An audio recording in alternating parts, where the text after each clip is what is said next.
Hey guys, it's Dr. Drake 63 here today, and I've got kind of a cool rifle. This is a build that I've been working on. I use that term loosely. No blow torches, welding equipment, or lathing was done in the making of this rifle, so we'll just call it an assembled rifle. But this is an M1A1 clone. I'm going to say ish, and I'll point out how it's not in a few minutes. But the parts that I was really looking for when I started this build was to get a carry handle that was part of the upper, not something that's removable.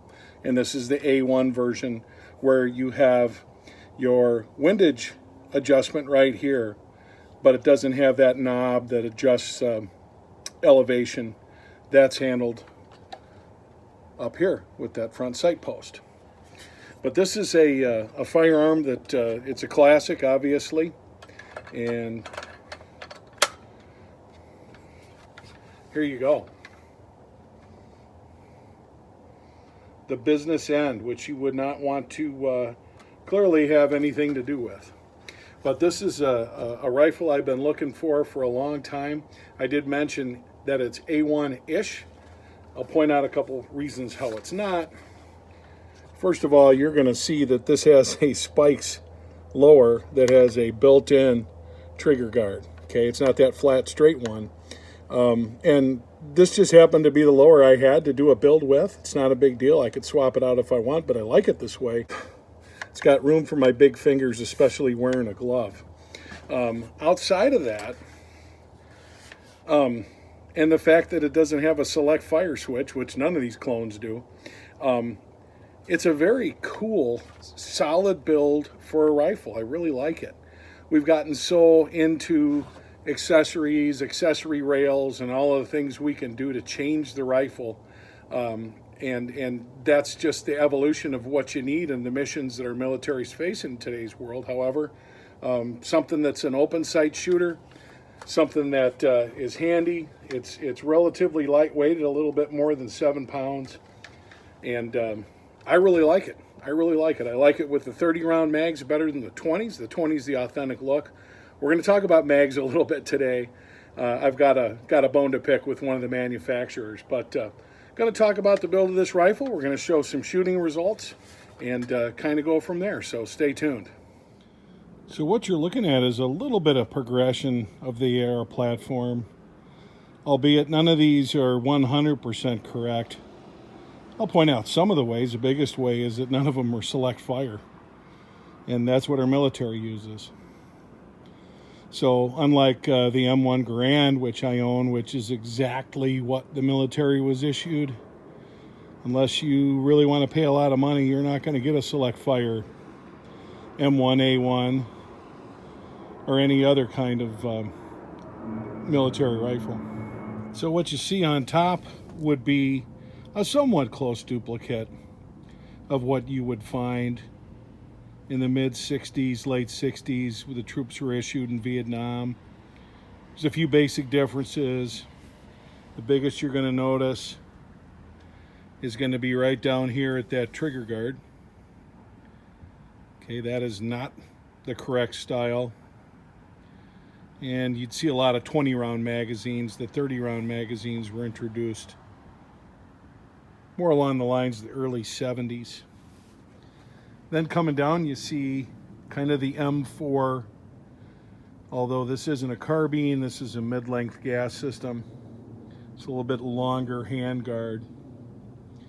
And instead of a detachable carry handle, which I just absolutely hate the aesthetics of, you see that it has a fixed front or fixed rear sight put on. Obviously, you can put on any kind of other kind of optic or whatever across the top. Whereas with this, what I'll call M16 style, you're not going to be able to do that. And you have to forgive me today, but all the air traffic seems to be going right over my house, which is a little bit unusual. But anyway, you can attach optics to the top of that rail. I'm sorry, the top of the carry handle. And coming down, and again, a few more things that aren't correct. That is a BCM gunfighter adjustable stock. That would not have been available until recently. And then coming down at the very bottom is a short-barreled rifle. And this is in 300 blackout. So that's an 8.5 inch. But again, it's the AR platform, born of the M16, born of Eugene Stoner. And if you look at that trigger guard right there, you'll see that that is period correct for this guy. So none of them are, you know, exactly what you'd normally expect to see from a period correct standpoint. I more along built these for my amusement, and I say built them, I use that term loosely as mentioned earlier. But we're going to talk about shooting this guy on top, which was a lot of fun today, right from the get-go. I do want to mention that the folks from Colt, who have announced they're going to quit making any kind of ARs, at least for the public, they make a retro version of this rifle that looks a lot like this, and they're charging $2,500 for it. And what I think is funny is there'll be plenty and enough people that are foolish enough to pay that. But as you can see, different versions, same rifle. That's one of the things about the AR platform, the M16 platform, is modularity. The ability to change out parts, do different things. If I wanted to get a rifle length handguard with a quad rail, or even put a free floating rail with a little bit of work on this top one, I certainly could. The only thing you can't do is change out that carry handle, because that's part of the upper receiver, which was the appeal to me. You'll notice that none of these firearms at current have any kind of optic on them, and that's because I have become completely addicted to shooting iron sights. I just love it. It's made me a better shooter in all aspects of my shooting, hunting, you name it, using a scope or using a red dot. And we'll see some of my results a little bit later. They will be better than some and not as good as others. Stay tuned. So it's off to the range we go. We're going to take our very first shots with this firearm. We obviously expect it to go bang, but you never know until you pull the trigger. So let's see. Yep, success. And kind of a chilly day. You can see my breathing there. It's about 35 degrees or so in the shade there. And that's as good a temperature to test as any. Here you're going to see we've having a real good ejection there. I like to have it going somewhere between 3 and 4:30, maybe even 5 o'clock. Shows that it's properly gassed, so forth and so on. So it's got the right buffer tube in it. Here you show me going ahead and flipping that rear sight to a little bit different picture. Here we're just sighting it in at 50 yards. So a little bit of slow motion there. And like I said, not a lot of muzzle rise, and you can see that round ejecting and bang, bang, bang. Yep. Here we're going to try a 20-round Pro Mag, and I'm going to talk about that later. In this particular instance, it behaves nicely, but throughout the day we had issues with it. And it's not the first time that I have had complaints about Pro Mags. I'm going to talk about that in a little bit more detail later in this video, but there you go. Let's talk about targets. Starting off, this is our 50-yard target. You can see I was low and right, so I made my adjustments, and there we went, which is where you want to be. After that, we went to 100, and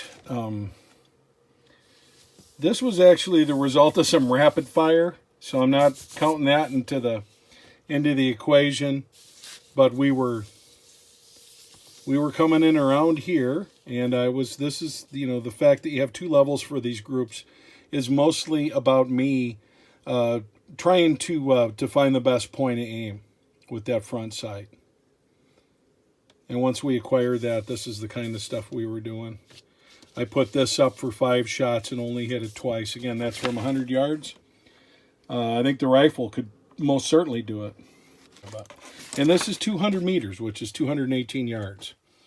And I realized one thing that wasn't a fair comparison between this and 100. At 100, I was shooting 55 grain ammo.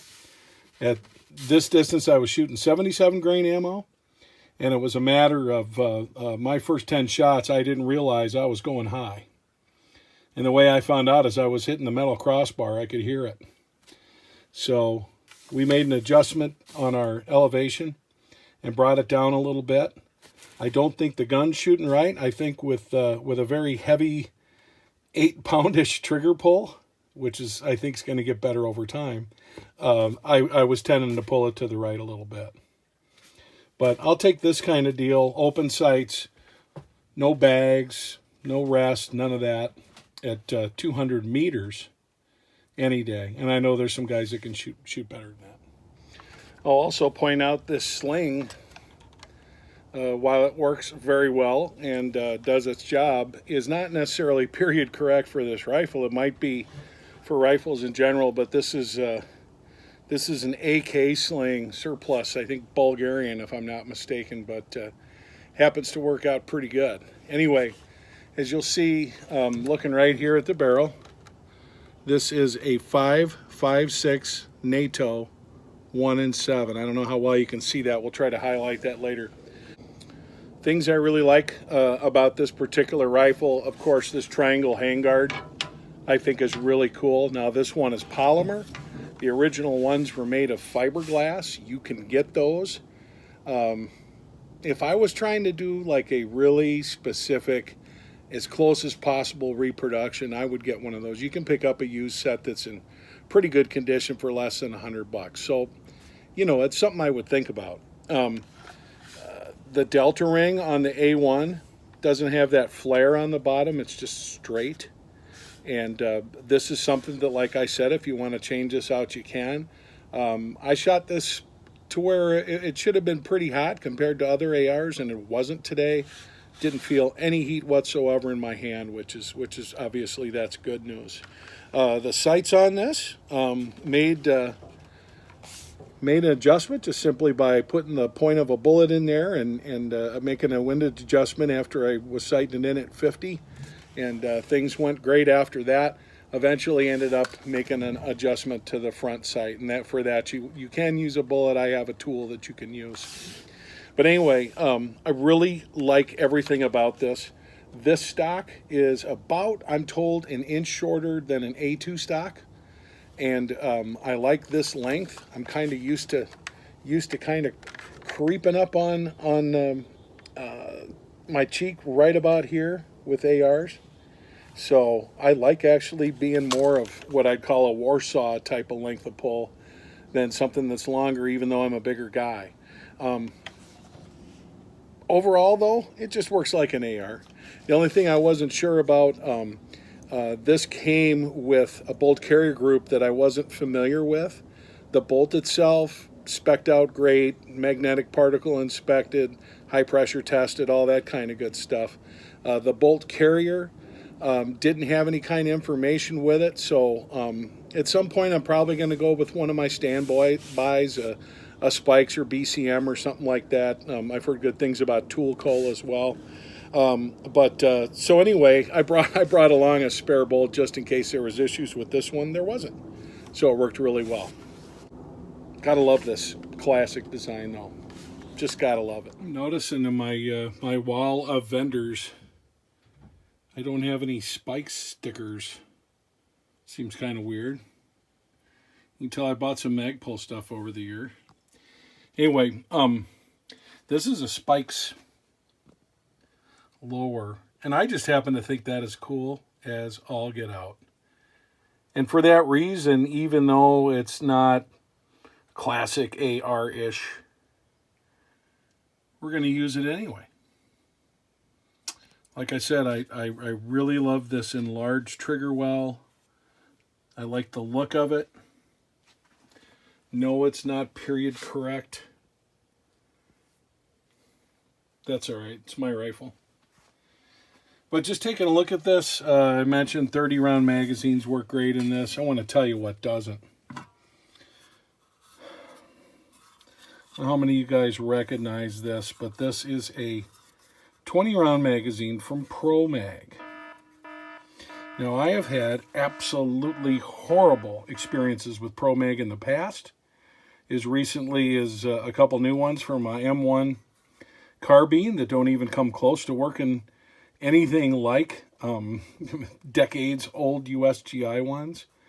I've had complete failures with AK mags, and when I've used Pro Mag AR mags in the past, the results have been mixed. Well, I wanted, for the purpose of this video, to have a 20 rounder so I could be period correct, like that. Which isn't anything, you know, I mean, obviously, if you're going to be able to put a 30 round mag with a M4 feed ramp, why wouldn't you do it, right? Well, just like the look. Well, that's about all this is good for. Because sure enough, when I'm shooting, I had feeding issues. Not with any other mag of any other type, using P mags, using a 20 round P mag. But wanted to get a metal one for purposes of making this video, and that's about all they're good for. I am going to do another video, and I'm going to tell you how I really feel about Pro Mag. I do not know how that vendor stays in business. If you're somebody that's going to say, oh, I've got them and I haven't had any problems with them, all I'll say is you ain't going to last long if the stuff hits the fan, because they're crap. They're not dependable. But anyway, back to our regularly scheduled program. 30 rounders work great. D&H mags. This is a actual magazine from the United States Army. Works great. Very happy with that.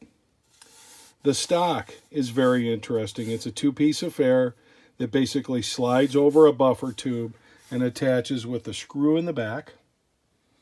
You know, if you're used to solid wood or something like that, or, you know, I've been shooting the M1 Garand a lot lately, it seems kind of plunky. But it does its job. It saves weight. And very comfortable to shoot off. And like I mentioned, with the handguard, it'd be kind of cool to have some fiberglass stuff on there. But that's what we have on it, and that works great. This was a joy to shoot. And outside of aforementioned issues with one particular type of magazine, perfect performance, did good with mag dump, quick fire, as well as shoots more accurately than I'm able to. So kind of cool, but this is what it was all about for me, guys. I always wanted this, and at some point I can see myself getting a hold of an old Colt upper receiver, maybe a lower, and getting the parts and doing a retro build, because I think it looks cool. I think it looks very, very cool. So I want to thank you for joining me today. As always, this is DR Drake 63. Hope you enjoyed today's presentation, and encourage you to keep watching. Encourage you to keep supporting the Second Amendment. That's the key, guys. Support the two-way.